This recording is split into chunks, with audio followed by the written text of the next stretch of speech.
الحمد لله رب العالمين والعاقبة للمتقين والصلاة والسلام على صادق الوعد الأمين. أما بعد فأعوذ بالله من الشيطان الرجيم. بسم الله الرحمن الرحيم. إن أول بيت وضع للناس للذي ببكة مباركا وهدى للعالمين فيه آيات بينات مقام إبراهيم ومن دخله كان آمنا ولله على الناس حج البيت من استطاع إليه سبيلا ومن كفر فإن الله غني عن العالمين.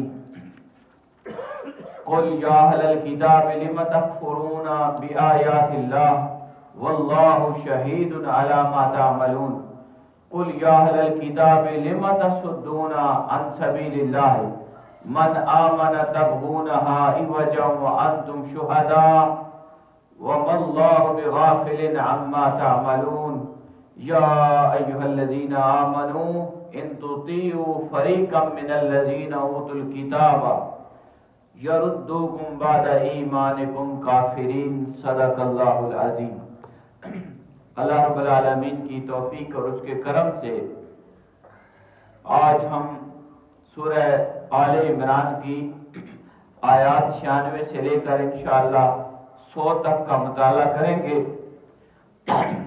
اس مقام پر ہم پچھلے جمعہ سے اس بات کا مطالعہ کرتے ہوئے آ رہے ہیں کہ یہودیوں نے مسلمانوں پر 2 اعتراضات کیے تھے. ایک اعتراض یہ تھا کہ آپ خود کو ابراہیمی کہتے ہیں. ابراہیم علیہ السلام کی شریعت میں اونٹ کا گوشت حرام تھا، اونٹنی کا دودھ وہ نہیں پیتے تھے، کچھ پرندے وہ نہیں کھاتے تھے، لیکن آپ اونٹ کا گوشت بھی کھاتے ہیں، اس کا دودھ بھی پیتے ہیں اور سارے پرندے حلال جو ہیں وہ آپ کھاتے ہیں. تو اس کا مطلب یہ ہوا کہ آپ ابراہیمی ہونے کا صرف دعویٰ کرتے ہیں، آپ ابراہیمی نہیں ہے مسلمان. یہودی کہتے ہیں ہم ابراہیمی ہیں، ہم ان باتوں پر عمل کرتے ہیں. تو ہم نے یہ بات پڑھ لی تھی کہ اللہ نے اس کا جواب دیا کہ سب کھانے کل الطعام کان حلا لبنی اسرائیل، ہر کھانا بنی اسرائیل کے لیے حلال تھا، کوئی کھانا حرام نہیں تھا. صرف حضرت یعقوب علیہ السلام نے، جن کا لقب اس بنی اسرائیل تھا، انہوں نے اپنی طبعی ضرورت کے پیش نظر کسی مجبوری کی وجہ سے یا تقوی کی بنا پر کچھ چیزوں کو کھانا چھوڑ دیا تھا. اس کو ہم نے سیکھ لیا کہ ہمارے ہاں جب ہماری طبیعت خراب ہوتی ہے تو ہمیں ڈاکٹرز کہتے ہیں کہ آپ فلاں چیز نہ کھائیں اور یہ کھائیں، یا پھر ہم خود بھی اگر ہم جلالی چیزوں سے پرہیز کرنا چاہیں، یہ صوفیاء کا طریقہ ہے کہ جب وہ چلا کشی کرتے ہیں، عبادات کرتے ہیں، ذکر و اذکار کرتے ہیں، تو جو جلالی اشیاء ہیں یعنی گوشت کی قسمیں ان کو چھوڑ دیتے ہیں اور اس دوران وہ سادہ چیزیں کھاتے ہیں تاکہ طبیعت کے اندر ٹھہراؤ رہے، نرمی رہے. تو اسی طرح کسی بھی وجہ سے حضرت یعقوب علیہ السلام نے وہ چیزیں خود سے اپنے اوپر ممنوع قرار دی تھی. اللہ نے انہیں حرام نہیں قرار دیا تھا. اس پر اللہ رب العالمین نے ان کو چیلنج کیا کہ اگر تم ایسے کہتے ہو کہ یہ چیزیں حرام تھیں تو لاؤ کوئی آیت دکھاؤ، تورات دکھاؤ، اللہ کا حکم دکھاؤ. لیکن وہی بات نہ کر سکے. اب پھر آخر میں اللہ نے یہ فرمایا کہ جو اللہ پر جھوٹ باندھتا ہے، جھوٹی باتیں اللہ رب العالمین کی طرف منسوب کرتا ہے تو وہ ظالم ہوتا ہے. اس کو بھی ہم نے تفصیل سے پڑھا تھا. یہ سلسلہ جھوٹ جو ہے، یہ جھوٹ کے اوپر حکومتیں بن گئیں، جھوٹ کے ذریعے مسلک بن گئے، جھوٹ پر مبنی پیرخانے بن گئے، جھوٹ پر مبنی لوگ کیا کیا بن گئے اور عام اور سادہ لوگ ان کے پیچھے چلنا پڑے. ایسے نہیں ہونا چاہیے. تو اس کا یہ ہم نے تفصیل سے مطالعہ کر لیا تھا. آج ان کا جو دوسرا اعتراض تھا یہودیوں کا، ان کا یہ تھا کہ جو سب سے پہلا گھر ہے وہ بیت المقدس ہے فلسطین کے اندر. وہ یہ کہتے تھے کہ جو پہلا گھر فلسطین میں اللہ کا گھر بنایا گیا بیت المقدس، وہ عبادت کے لیے بنایا گیا تھا، اس کے اندر افضلیت بھی ہے، اولیت بھی ہے، پہلے وہ بنا تھا، تو آپ اس کو چھوڑ چکے ہیں۔ حضور علیہ السلام نے 17 ماہ تک بیت المقدس کی طرف منہ کر کے نماز پڑھی تھی، پھر اللہ رب العالمین کی بارگاہ میں عرض کی تھی کہ مولا کریم اگر یہ کرم فرما کہ خانہ کعبہ مکہ والے گھر کو قبلہ بنا دیا جائے، کہ اس کی طرف سمت عبادت ہو جائے، اس کی طرف منہ کر کے عبادت کی جائے، اللہ رب العالمین نے قبول فرمائی تھی، اور ہم نے اس کا مطالعہ کر لیا ہے پارہ نمبر 2 میں۔ تو یہ جو ان کا اعتراض تھا، وہ کہتے ہیں کہ آپ ابراہیمی ہیں، ابراہیم علیہ السلام کے پیروکار ہیں، تو جتنے پچھلے نبی آئے وہ تو بیت المقدس کی طرف منہ کر کے نماز پڑھتے رہے، اور وہ قبلہ اول بھی ہے، اور اس کو افضلیت بھی ہے، اس کے اندر جو اولیت بھی ہے، کرسی دے دیں، یہ ساری باتیں قبلہ اول یعنی بیت المقدس کو حاصل ہیں۔ تو اب ہم آج اس کا جواب پڑھیں گے۔ اللہ رب العالمین نے فرمایا یہ تمہارا خیال باطل ہے کہ بیت المقدس قبلہ اول ہے، اس کو افضلیت حاصل ہے، پہلیت حاصل ہے، یہ بات غلط ہے۔ ان اول بیت وضع للناس، سب سے بے شک سب سے پہلا گھر جو تمام لوگوں کے لیے عبادت کے لیے بنایا گیا، للناس الذی ببکۃ مبارکا وہدی للعالمین، وہ تو مکہ میں ہے اور وہ برکت والا ہے اور سارے جہان والوں کے لیے مرکز ہدایت ہے۔ اب یہ جواب اللہ رب العالمین نے خود عطا کیا۔ حدیث پاک میں بھی ہم پڑھ چکے ہیں، یہ باتیں موجود ہیں، جو کعبہ معظمہ ہے، اس کو اس سے 40 سال بعد، یعنی کعبہ کو پہلے حضرت آدم علیہ السلام نے بنایا تھا، اور بیت المقدس جو 40 سال بعد بنا تھا۔ کعبہ پہلے بنا، کعبے کے بننے کے 40 سال کے بعد بیت المقدس بنا تھا، بخاری شریف کی حدیث موجود ہے۔ اور دوسری حدیث جس میں ایک اور بھی جو دلیل کے طور پر ہم بات کر سکتے ہیں کہ جو کعبہ اللہ ہے، مکہ والا اللہ کا گھر،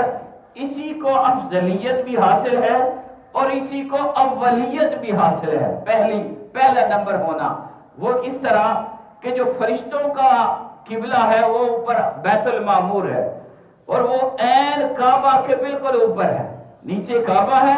یہ انسانوں کے لیے ہے، اور کعبہ کے بالکل اوپر بیت المعمور ہے جو فرشتوں کے لیے اللہ نے بطور قبلہ بنایا ہے، اور وہ وہاں کا طواف کرتے ہیں، وہاں اللہ کی عبادت کرتے ہیں۔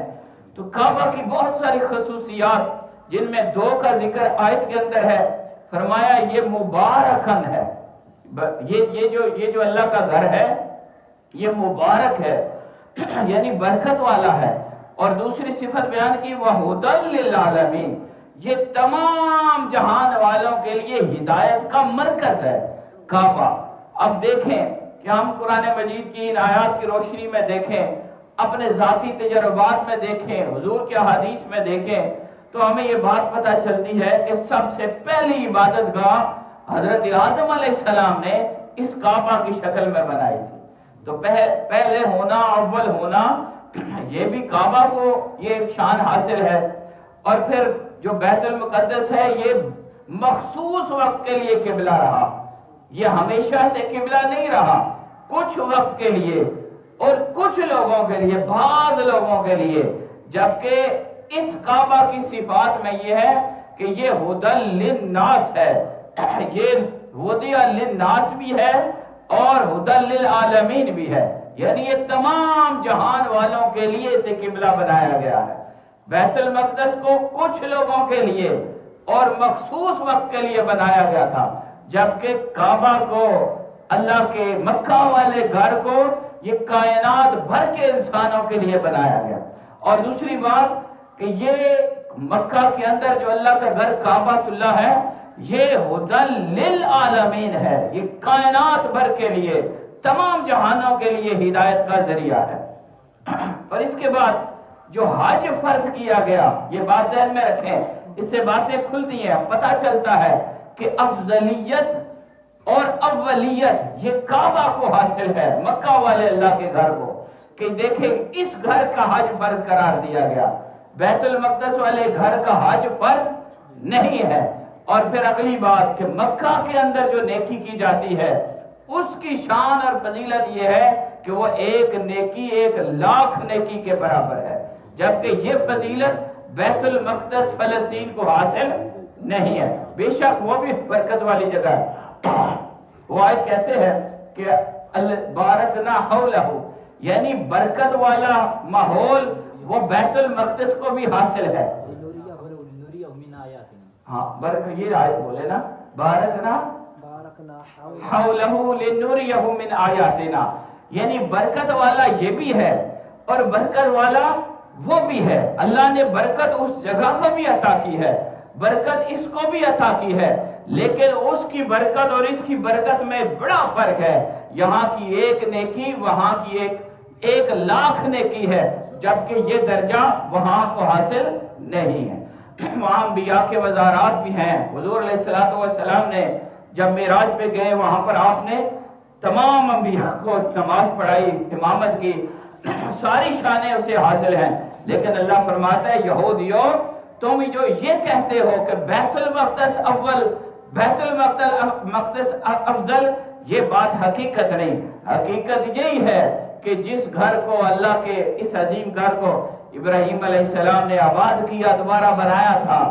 اور اس کے لیے دعائیں مانگی تھیں، اور جس جگہ میں نے اپنا حبیب رحمت للعالمین تمام نبیوں کا سردار بنا کر بھیجا ہے، وہاں حضور نے صرف ایک نماز کی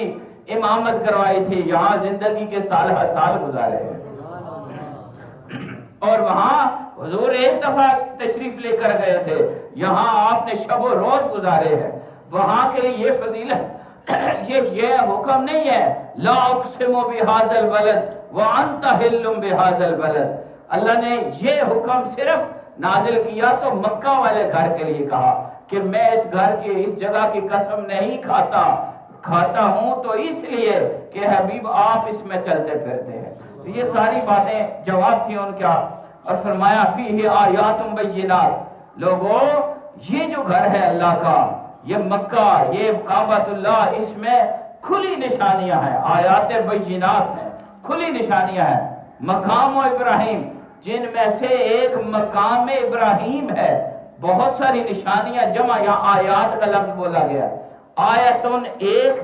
آیات جمع، تو یہاں پر اللہ رب العالمین نے اشارہ بہت ساری آیات کی طرف، نشانیوں کی طرف، عظمتوں کی طرف کیا کہ یہاں یہ کعبہ کے ماحول کے اندر بہت ساری اللہ کی نشانیاں ہیں، لیکن اس میں سے مقام ابراہیم، وہ جگہ جہاں پر حضرت ابراہیم علیہ السلام کھڑے ہوتے تھے، وہ پتھر وہ بھی ہے۔ اور اگلی شان بیان کی وَمَن دَخَلَهُ،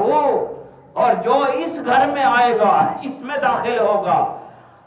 اس کے اندر داخل ہوا، کَانَ آمِنًا، اس کو امن نصیب ہو جائے گا، وہ امن والوں میں شامل ہو جائے گا، وہ صاحب امن ہو جائے گا۔ اور پھر فرمایا وَلِلَّهِ عَلَى النَّاسِ، اور لوگوں کے لیے، اللہ کے لیے فرض ہے لوگوں پر، حج البیت، اس گھر کے حج کرنا، من استطاع الیہ سبیلا، جو اس کے راستے کی استطاعت رکھتا ہے، طاقت رکھتا ہے۔ حاضرین، ہم اس آیت کا ابتدائی حصہ تھوڑا دیکھ لیتے ہیں۔ اللہ فرماتا ہے فیہ آیات بینات، اس جگہ میں کھلی نشانیاں ہیں اور مقام ابراہیم ہے۔ دیکھیں قرآن مجید کی اس آیت کی تشریح میں مفسرین نے لکھا کہ جب پرندے وہاں جاتے ہیں کعبۃ اللہ میں، ہم میں سے بہت سارے لوگوں نے یہ بات اپنی آنکھوں سے دیکھی ہے، کوئی پرندہ کعبہ کے چھت کے اوپر سے نہیں گزرتا، دائیں بائیں سے گزرتے ہیں، اور وہ ہماری طرح وہ بھی طواف کرتے ہیں، ابھی آپ دیکھ سکتے ہیں۔ اور یہ بھی بیان کیا گیا کہ جو پرندے بیمار ہوتے ہیں وہ اپنی شفا کے لیے کعبہ کے ماحول میں جاتے ہیں، ان کو اللہ شفا عطا کرتے ہیں، اور یہ چیز ہمارے لیے بھی ہے۔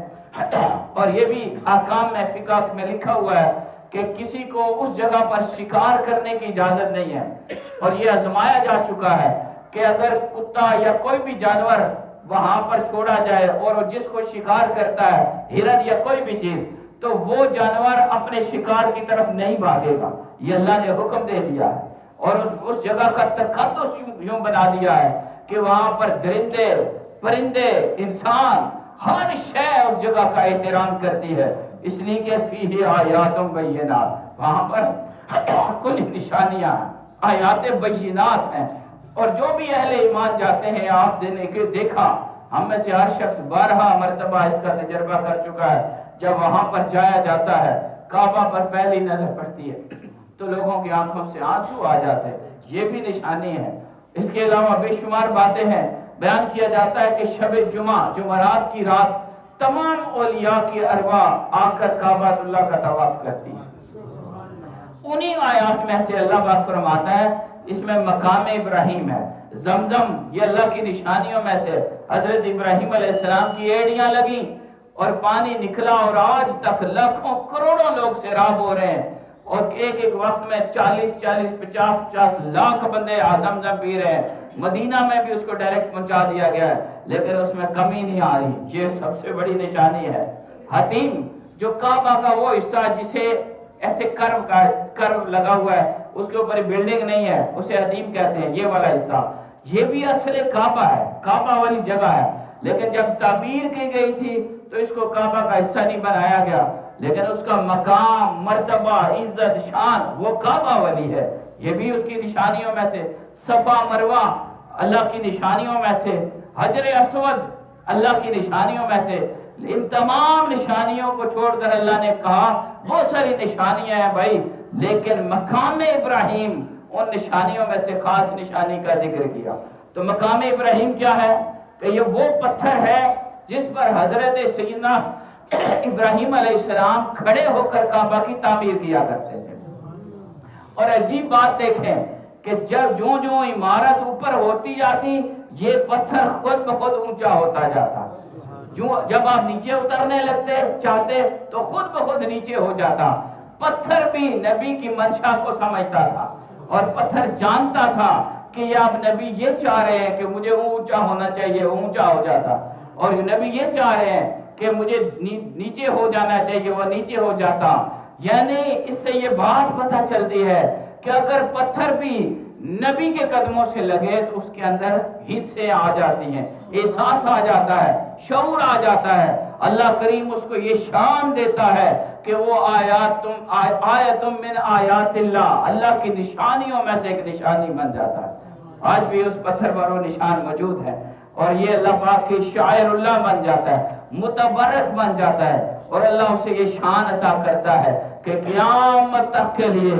لوگ اس کو دیکھ کر، اس نشانی کو اور اس بات کو دیکھ کر اللہ رب العالمین کے گھر کے اندر آئیں گے، طواف کریں گے، کعبہ کی تعمیر کی طرف ان کا دھیان جائے گا، اور اللہ کی یہ شان ان کو نظر آئے گی جو حضرت ابراہیم علیہ السلام کو انہوں نے عطا کی تھی۔ آیت کے اگلے حصے میں فرمائے گا وَلِلَّهِ عَلَى النَّاسِ حِجُّ الْبَيْتِ مَنِ اسْتَطَاعَ إِلَيْهِ سَبِيلًا، اللہ کے لیے لوگوں پر اس گھر کا حج فرض ہے جو اس راستے کی استطاعت رکھتا ہے۔ حاضرین، جو حج فرض ہے، یہ فقہی مسائل ہیں، یہ ہر اس شخص پر حج فرض ہے جس کے پاس مال اتنا ہو کہ وہ جانے اور آنے اور پیچھے گھر والوں کے تمام اخراجات کے لیے کافی ہو، اس پر حج فرض ہے۔ ہم نے کچھ چیزیں اپنی طرف سے زائد کر لی ہیں، پہ حج کرساں، عمرہ کرساں، پہلے ہے کام کر کے نا، اے فرض پہلے ادا کر کے نا، بھائی وہ فرض بھی فرض ہے، یہ بھی فرض عین ہے اور یہ لازم ہے۔ یہ جو ترتیب ہم نے چینج کر دی، اس کو بدل دیتے ہیں، یہ ہم اپنی طرف سے کرتے ہیں، قرآن شریعت کی طرف سے یہ ترتیب نہیں ہے۔ اگر آپ کی بیٹی چھوٹی ہے اور ابھی اس کا شادی کی عمر نہیں، تو اس کا یہ مطلب نہیں ہو جب تک جوان نہیں ہوتی تو آپ حج کرنے نہیں جائیں گے۔ اگر آپ کے پاس مال ہے، زیادہ راہ ہے، حضور علیہ السلام کے فرمان کے مطابق سواری کا ارینجمنٹ ہے، راستہ پرامن ہے، اور آپ آنے جانے کے اخراجات، گھر والوں کے مال سارا موجود ہے، تو آپ حج فرض ہے وہ ادا کریں۔ یہ نہیں کہ بیٹی جوان ہوگی، بچوں کی شادیاں کریں گے، پھر ہم اس فرض کو ادا کریں گے، یہ طریقہ نہیں ہے۔ اس لیے یہ فرمایا وَلِلَّهِ عَلَى النَّاسِ حِجُّ الْبَيْتِ مَنِ اسْتَطَاعَ إِلَيْهِ سَبِيلًا، اور اللہ کے لیے لوگوں پر اس گھر کا حج فرض ہے جو بھی اس تک پہنچنے کی استطاعت رکھتا ہے۔ یہ میں نے واضح کر دیا، اور آخر میں اللہ کریم نے بڑا اپنے غنا کا ذکر کیا، اپنی بے نیازی کا ذکر کیا، اور ایک طرح سے اپنی ناراضگی کا ذکر کیا ان سے جو استطاعت کے باوجود، اسباب اور مال اور ہر شرط پوری ہونے کے باوجود اللہ کے گھر کی طرف حج کرنے کے لیے نہیں جاتے۔ فرمایا ومن کفر، جو اس فرض کا انکار کرتا ہے، کفر کرتا ہے، انکار کرتا ہے، منکر ہوتا ہے، فإن اللہ غنی عن العالمین، تو اللہ ایسے تمام جہان سے بے نیاز ہے۔ اگر ساری دنیا بھی اللہ کے حکم پر عمل نہیں کرتی اور اللہ کے گھر کی شان کو نہیں مانتی اور اس طرف نہیں جاتی تو اللہ رب العالمین کو کوئی پرواہ نہیں، اللہ بے نیاز ہے۔ تم حج کرو، یہ تمہارے فائدے کی بات ہے، اور اگر نہ کرو تو اللہ رب العالمین کی شانوں میں کوئی کمی نہیں آئے گی۔ حاضرین، اس بات کو ذہن میں رکھتے ہوئے ہمیں فوراً اللہ نے وسائل دیے ہوں تو فوراً اس پر عمل کرنا چاہیے۔ اگلی آیت فرمایا کل یا اہل الکتاب، کہہ دیں، حکم فرمایا حضور کو فرما دیں، اے اہل کتاب، تورات والو، زبور والو، انجیل والو، لما تکفرون بآیات اللہ، اللہ کی نشانیوں کا انکار کیوں کرتے ہو؟ اس کی طرف ہم واضح کرتے ہیں کہ جس طرح پیچھے بیان کیا فیہ آیات بینات، اس آیت کا پچھلی آیت سے یہ تعلق بنتا ہے کہ آیتیں ظاہر ہیں کہ اللہ کا گھر ہے، اس میں نشانیاں موجود ہیں، اور اللہ کی نشانیوں کا تم انکار کرتے ہو۔ لما تکفرون، کیوں انکار کرتے ہو بآیات اللہ، اللہ کی نشانیوں کا؟ واللہ شہید، اللہ گواہ ہے، اللہ دیکھ رہا ہے، اللہ مشاہدہ کر رہا ہے، علی ما تعملون، جو بھی تم کام کرتے ہو۔ اس کا ایک معنی اور مفہوم یہ بیان کیا گیا مفسرین نے، وہ فرماتے ہیں کہ اللہ پاک فرماتے ہیں یا اہل الکتاب لما تکفرون بآیات اللہ، اللہ کی نشانیوں کا انکار اس صورت میں بنتا ہے کہ حضور سید العالمین صلی اللہ علیہ وسلم کی ذات اقدس، آپ آخری نبی بن کر اور تمام دلائل و براہین و معجزات کے ساتھ تمہارے سامنے آ چکے ہیں، اور تمہیں پتہ ہے کہ نبی برحق ہیں، نبی آخر الزمان ہے، اللہ کے حبیب ہے، خاتم النبیین ہے، ساری شرطیں تمہارے سامنے پوری ہو چکی ہیں، پھر بھی ان تمام آیات نشانیوں کا انکار کرتے ہو، جبکہ اللہ دیکھ رہا ہے تمہارے تمام اعمال، تمہارے انکار کا، تمہارا حضور علیہ السلام کی گستاخیاں کرنے کو اور دین اسلام سے بغاوت، سب عمل تمہارے اللہ دیکھ رہا ہے۔ قل یا اہل الکتاب، اے اہل کتاب، اب یہ دیکھیں مخاطب کرنے کے لیے اللہ نے انہیں یا یہود یا عیسائی نہیں بولا، ان کو یا اہل الیہود یہاں پر نہیں کہا گیا، اور انصار نہیں بولا گیا، عیسائی نہیں کہا گیا، بلکہ اہل کتاب کہا گیا۔ اس کی طرف اشارہ یہ ہے کہ کتاب تو تمہارے پاس ہے، تورات، زبور، انجیل تمہارے پاس موجود ہے، اور تمہاری کتاب کے اندر نبی آخر الزمان کے حق ہونے کی ہر بات لکھی ہوئی ہے، دین اسلام کے سچا ہونے کی ساری باتیں لکھی ہوئی ہیں، اور تمہیں ہر بات کھول کھول کر دے دی گئی، بتا دی گئی، سمجھا دی گئی، اور ہر چیز ظاہر ہو گئی۔ لیکن تم اہل کتاب ہو کر، تم مشرکین نہیں ہو، اہل کتاب ہو۔ مکہ والے مشرک تھے، ان کے پاس کتاب نہیں تھی، کتاب قرآن بعد میں ان کے پاس آئی۔ یہودی ہو، عیسائی ہو، تمہیں تو کتاب ملی تھی، تم پھر بھی لما تصدون عن سبیل اللہ، جو شخص ایمان لے آیا ہے تم اسے اللہ کی راہ سے کیوں روکتے ہو؟ اب وہ کرتے کیا تھے کہ جو بھی مسلمان ہوتا یا اسلام کی طرف راغب ہوتا اس کو وہ راہ حق سے بھٹکانے کی کوشش کرتے۔ فرمایا لما تصدون، تم کیوں رکاوٹ بنتے ہو، کیوں روکتے ہو، عن سبیل اللہ، اللہ کے راستے سے، من آمنا، جو ایمان لے آیا، جو شخص ایمان لے آیا ہے، تبغونہا عوجا، تم اس راہ کے اندر کجی چاہتے ہو کہ وہ ہدایت کے راستے پر، ایمان کے راستے پر، اسلام کے راستے پر، نبی آخر الزمان کی غلامی میں آ چکا ہے، تم اسے ہٹانا چاہتے ہو۔ وَأَنْتُمْ شُهَدَاء، تم خود گواہ ہو کہ یہ سچے ہیں، ان کا دین سچا ہے، ان کا پیغام سچا ہے، یہ راہ ہدایت ان کے پاس ہے۔ وَمَا اللَّهُ بِغَافِلٍ عَمَّا تَعْمَلُونَ، اللہ غافل نہیں ہے جو تم کرتے ہو، اللہ کو ہر عمل سے خبر ہے کہ تمہارے اعمال کیا ہیں، تمہاری سوچیں کیا ہیں، تمہاری فکر کیا ہے، تم ہدایت کے راستے سے روکنے والے ہو، تم ایمان کی بات سے روکنے والے ہو، تم اللہ کے دین کے فروغ کو روکنے والے ہو، تم اپنی سوچ کے تابع لوگوں کو پیچھے لگا کر چلتے ہو۔ اللہ نے کہا یہ ساری باتیں میں دیکھ رہا ہوں، اور آخر میں نصیحت کی ایمان والوں کو، یا ایھا الذین آمنو، اے ایمان والو، ان تطیعوا فریقن،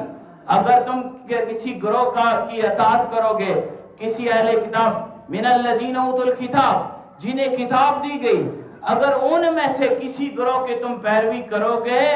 یردوکم بعد ایمانکم کافرین، وہ تمہیں ایمان لانے کے بعد کافروں کی طرف لوٹا دیں گے، تمہارے ایمان کو کفر سے بدل دیں گے۔ یہاں بڑی خاص بات ہے، اور یہ خاص بات سمجھنی ہے اور بات ختم۔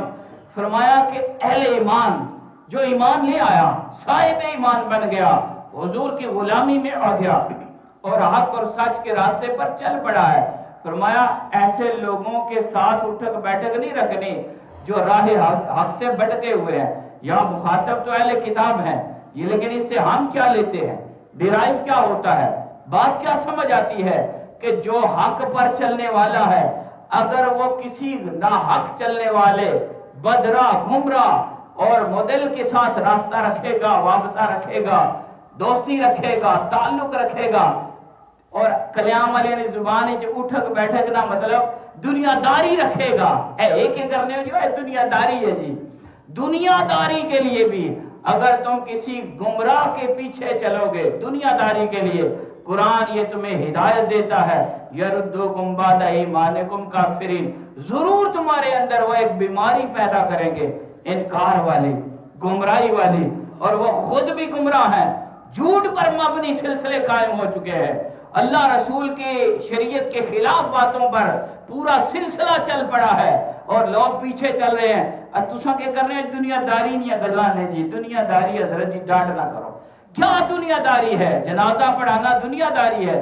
نکاح پڑھانا دنیا داری ہے، دعائیں کرانا دنیا داری ہے، یہ تو پیور دین ہے کہ ہم اللہ اور اس کے رسول کی بات میں بھی دنیا کو آگے کر رہے ہیں۔ فرمایا نہیں،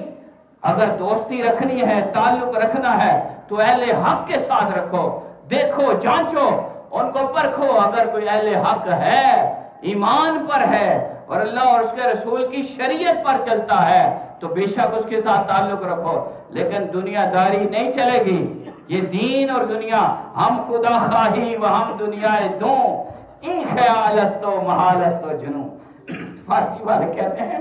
اچھا تو دنیا بھی چلانا چاہتا ہے، ساتھ دیندار بھی بن کر رہنا چاہتا ہے، ایک خیال ہے، ایک محال ہے، یہ نہیں ہو سکتا۔ ہم خدا خواہی،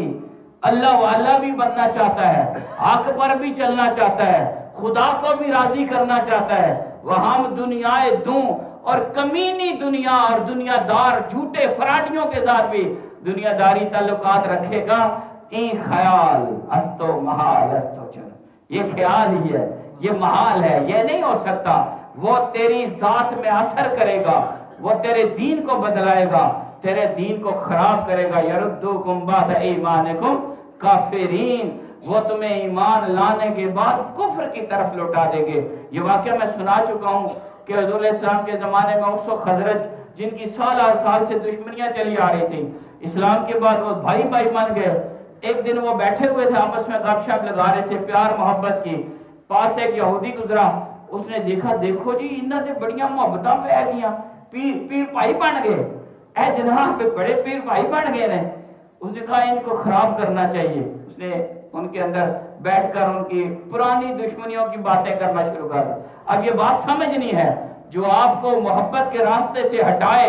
دین کے راستے سے ہٹائے، اشارے میں بات کر کے آپ کو ادھر سے ادھر لگانے کی کوشش کرے تو جان لو یہ یہودیت کی ذہنیت ہے، یہ یہودی ذہن ہے، وہ تمہیں ایمان اور حق اور محبت کے راستے سے گمراہ کر رہا ہے۔ اس نے ایسے بڑکایا اور پرانی باتیں چھیڑ دیں، جیسے ہمارے دور میں بھی کہتے اور میں ایسا جاننا جی اس نے نک بگڑا سا جی، یہ ہونے بڑا بڑا بن گیا، میں جاننا جی اس میں کچھ بھی پتہ نہیں سی، آج یہ بڑا یہ بن گیا۔ اس طرح کی باتیں ہم کرتے ہیں نا کسی کو حقیر جاننے کے لیے، تو اس طرح کی اس نے باتیں کی، او جی تسی تو پہلے وہ مخالف ہو، اور شیر تو یاد ہے نا جڑے انہوں نے خلاف تو لکھیا سی، اس طرح کی باتیں کر کے اس نے ورگلایا، وہ آپس میں لڑنے کے لیے ہتھیار نکال لیے۔ حضور کو پتہ چلا، فوراً آئے اور آپ نے ان کے سامنے اپنی نبوت کا پیغام دوبارہ سنایا اور کہا تم وہ لوگ ہو کہ اللہ نے مجھے تمہارے لیے بھیجا اور تم کفر میں تھے، گمراہی میں تھے، اندھیرے میں تھے، دوزخ کے گڑھے میں جانے لگے تھے، اللہ نے مجھے بھیج کر تمہارے دلوں میں محبت پیدا کر دی، تمہیں دین عطا کر دیا، تمہیں شیر و شکر کیا، آج پھر واپس کفر کی حالت میں جانا چاہتے ہو۔ فوراً حضور کا فرمان جاری ہونا شروع ہوا، شیطان بھاگنا شروع ہو گیا اور وہ دوبارہ گلے سے لگ گئے۔ یہی بات قرآن نے فرمائی، اگر تم کسی بھی اس طرح کافر اہل کتاب گمراہ یا خود کو بڑا نیک سمجھ کر دوسروں کو ہدایت کرنے والا اگر اس طرح کی بات کرے کہ ادھر سے ادھر کرنے کی کوشش کرے، تو اس کا یہ مطلب ہوگا کہ وہ تمہیں گمراہی کی طرف لے کے جا رہا ہے۔ اللہ رب العالمین کی بارگاہ میں دعا ہے، مولا پاک ہمیں صحبت صالح عطا فرما، ایمان والوں کا راستہ عطا فرما اور حق پر چلنے کی توفیق عطا فرما۔ وما علینا الا البلاغ۔